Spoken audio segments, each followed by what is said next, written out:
Ready start. सभापति महोदय, हमारे देश में गृह मंत्रालय और गृह मंत्री का कितना महत्व है, इसका अनुमान इसी से लगाया जा सकता है कि स्वतंत्र भारत में गृह मंत्रालय का भार सरदार पटेल ने स्वयं अपने कंधों पर लिया।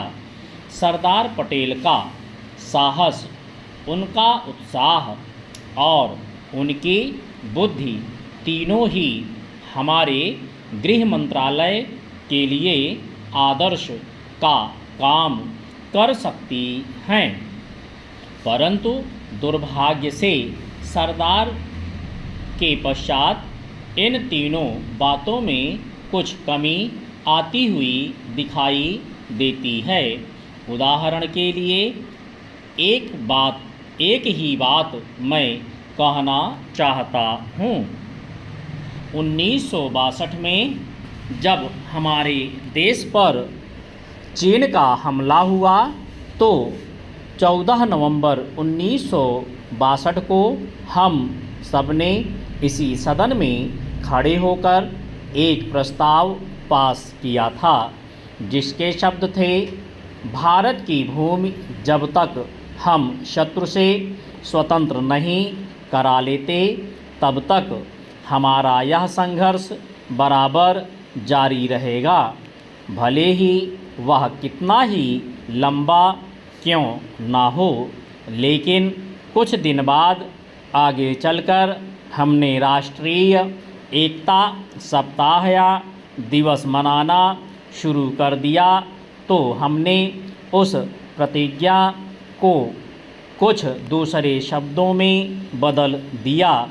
उस प्रतिज्ञा के शब्द थे, मैं अपने देशवासियों के संकल्प को दोहराता हूँ कि मैं अपने देश की स्वतंत्रता तथा एकता की रक्षा करूँगा, चाहे इसके लिए कितना ही कड़ा और लंबा संघर्ष क्यों ना करना पड़े।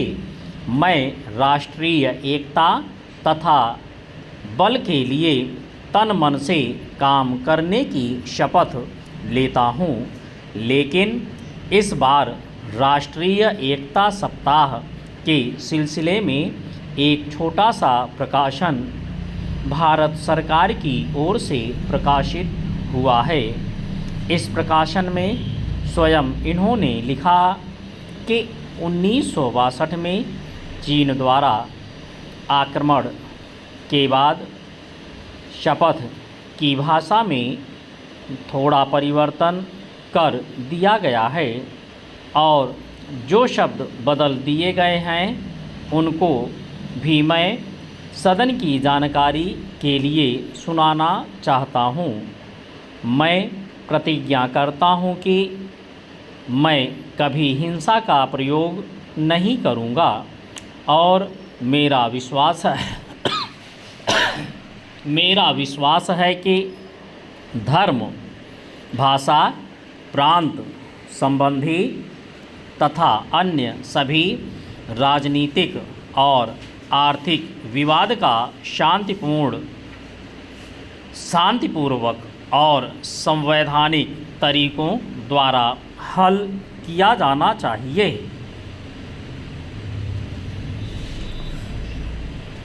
अब मैं आपके माध्यम से जानना चाहता हूं कि 1962 में संसद ने जो निर्णय किया था, क्या भारत सरकार अपने उस निर्णय से हट रही है?